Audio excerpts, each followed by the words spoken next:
ಇದೇ ವಿಚಾರಕ್ಕೆ ಸಂಬಂಧಪಟ್ಟಂತೆ ಮತ್ತಷ್ಟು ಅಪ್ಡೇಟ್ಸ್ ನೀಡ್ತಾರೆ ನಮ್ಮ ಸ್ಪೆಷಲ್ ಕರೆಸ್ಪಾಂಡೆಂಟ್ ವೀರೇಶ್ ದಾನಿ. ನ್ಯೂಸ್ ಡೆಸ್ಕಿಂದ ನೇರ ಸಂಪರ್ಕದಲ್ಲಿ ಜಾಯ್ನ್ ಆಗ್ತಾ ಇದ್ದಾರೆ. ವೀರೇಶ್ ದಾನಿ, ಯಡಿಯೂರಪ್ಪನವರ ಪುತ್ರ ವಿಜಯೇಂದ್ರ ಅಂತ ಅಂದರೆ ಈಗ ನಾವೆಲ್ಲ ಯಾರೆಲ್ಲ ಹೆಸರುಗಳನ್ನು ಹೇಳಿದ್ವೋ ಎಲ್ರಿಗೂ ಕೂಡ ಒಂಥರ ಅಲರ್ಜಿನೇ, ಎಲ್ಲರೂ ಕೂಡ ಒಂಥರ ಮುಖ ಮಾಡ್ತಾರೆ. ಸೊ ಒಂದು ಇವರೆಲ್ಲರಿಂದ ಪಕ್ಷಕ್ಕೆ ಭಾಳ ಪ್ರಮುಖವಾಗಿ ಏನೆಲ್ಲ ಡ್ಯಾಮೇಜ್ ಆಗ್ತಾ ಇದೆ ನಿಮ್ಮ ಪ್ರಕಾರ?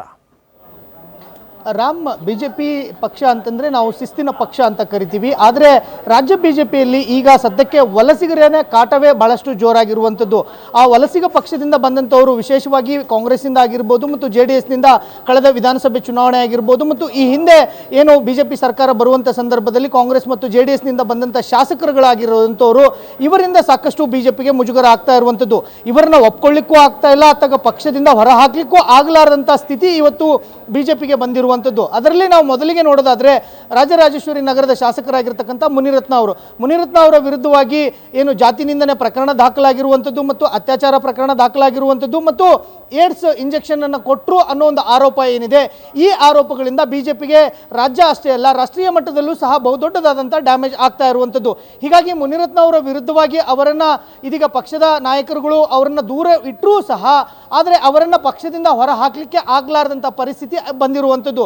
ಮುನಿರತ್ನ ಅವರು ಸಹ ಕಳೆದ ಏನು ಬಿಜೆಪಿ ಸರ್ಕಾರ ಬರುವಂಥ ಸಂದರ್ಭದಲ್ಲಿ ಕಾಂಗ್ರೆಸ್ನಲ್ಲಿದ್ದರು. ಅವರು ಬಿಜೆಪಿಗೆ ಆಪರೇಷನ್ ಕಮಲದ ಮೂಲಕ ಬಂದಿರೋ ಹಿನ್ನೆಲೆಯಲ್ಲಿ ಅವರನ್ನ ಇದೀಗ ಪಕ್ಷದಿಂದ ಹೊರ ಹಾಕಲಿಕ್ಕೂ ಆಗಲಾರದಂಥ ಸ್ಥಿತಿ ಇವತ್ತು ಬಿಜೆಪಿಗೆ ಬಂದಿದೆ ಮತ್ತು ಅವ್ರನ್ನ ಒಪ್ಕೊಳ್ಳಿಕ್ಕೂ ಆಗಲಾರದಂಥ ಸ್ಥಿತಿ ಇವತ್ತು ಬಿಜೆಪಿಗೆ ಆಗಿರುವಂಥದ್ದು.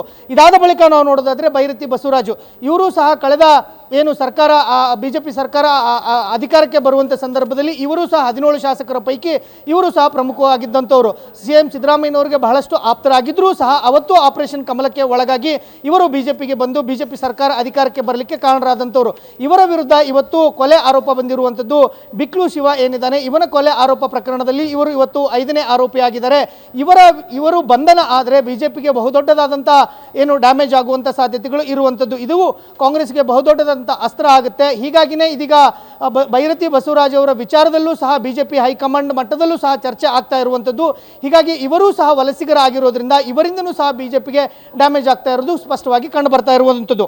ಇದಾದ ಬಳಿಕ ನಾವು ನೋಡೋದಾದ್ರೆ ಶಿವರಾಮ್ ಹೆಬ್ಬಾರ್ ಹಾಗೂ ST ಸೋಮಶೇಖರ್ ಇವರಿಬ್ಬರೂ ಸಹ ಬಿಜೆಪಿಯ ಶಿಸ್ತಿನ ಪಕ್ಷದಲ್ಲಿ ಶಾಸಕರಾಗಿದ್ದರೂ ಸಹ ಇವರನ್ನ ಈಗಾಗಲೇ ರೆಬಲ್ಸ್ ಶಾಸಕರ ಆಗಿರೋ ಹಿನ್ನೆಲೆಯಲ್ಲಿ ಬಿಜೆಪಿ ಹೈಕಮಾಂಡ್ ಇವರಿಬ್ಬರನ್ನ ಉಚ್ಚಾಟನೆಯನ್ನ ಮಾಡಿದೆ. ಆದರೆ ಈಗಲೂ ಸಹ ಇವರು ಬಿಜೆಪಿ ಶಾಸಕರಾಗಿದ್ದರೂ ಸಹ ಬಿಜೆಪಿ ಪಕ್ಷದ ವಿರುದ್ಧವಾಗಿಯೇ ವಾಚಾಂಶರ ಗೋಚರವಾಗಿ ಬೈದಾಡುವಂಥ ಮಾತುಗಳನ್ನು ಮಾಡ್ತಾ ಇರುವಂಥದ್ದು. ಬಿಜೆಪಿ ರಾಜ್ಯಾಧ್ಯಕ್ಷರ ವಿರುದ್ಧವಾಗಿ ಆಗಿರ್ಬೋದು ಮತ್ತು ಬಿಜೆಪಿ ಪಕ್ಷದ ಚಟುವಟಿಕೆಗಳ ವಿಚಾರವಾಗಿ ಸಾಕಷ್ಟು ಟೀಕೆಗಳನ್ನು ಮಾಡ್ತಾ ಇರೋದು ಬಿಜೆಪಿಗೆ ಬಹುದೊಡ್ಡದಾದ ನುಂಗಲಾರದ ತುತ್ತಾಗಿರುವಂಥದ್ದು.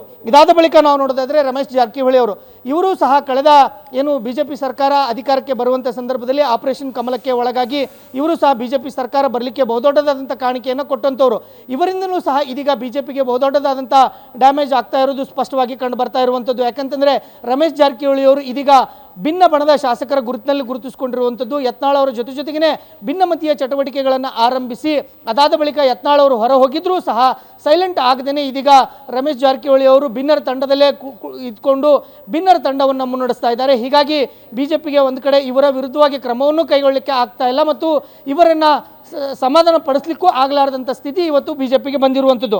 ಇದಾದ ಬಳಿಕ ನಾವು ಹಾಡು ಹಕ್ಕಿ H ವಿಶ್ವನಾಥ್ ಅಂತ ಏನು ಕರಿತಾ ಇದ್ದೀವಿ, ವಿಧಾನ ಪರಿಷತ್ ಸದಸ್ಯರಾಗಿದ್ದಾರೆ. ಇವರು ವಿಧಾನ ಪರಿಷತ್ ಸದಸ್ಯರ ಆದಂಥ ಸಂದರ್ಭದಲ್ಲೂ ಸಹ ಸಾಕಷ್ಟು ಪಕ್ಷದ ವಿರುದ್ಧವಾಗಿ ಮಾತನಾಡ್ತಾ ಇರುವಂಥದ್ದು, ಪಕ್ಷದ ತೀರ್ಮಾನಗಳನ್ನು ಟೀಕೆ ಮಾಡ್ತಾ ಇರುವಂಥದ್ದು ಮತ್ತು ಪಕ್ಷದ ಏನು ನಿರ್ಧಾರಗಳಿವೆ ಅವುಗಳನ್ನು ಒಪ್ಕೊಳ್ಳದೇನೆ ಇವತ್ತು ಸಾಕಷ್ಟು ಟೀಕೆಗಳನ್ನು ಮಾಡ್ತಾ ಇರೋ ಹಿನ್ನೆಲೆಯಲ್ಲಿ H ವಿಶ್ವನಾಥ್ ಅವರನ್ನೂ ಸಹ ಸಹಿಸಿಕೊಳ್ಳಲಾರಂಥ ಪರಿಸ್ಥಿತಿ ಇವತ್ತು ರಾಜ್ಯ ಬಿಜೆಪಿ ನಾಯಕರಿಗೆ ಆಗಿರುವಂಥದ್ದು.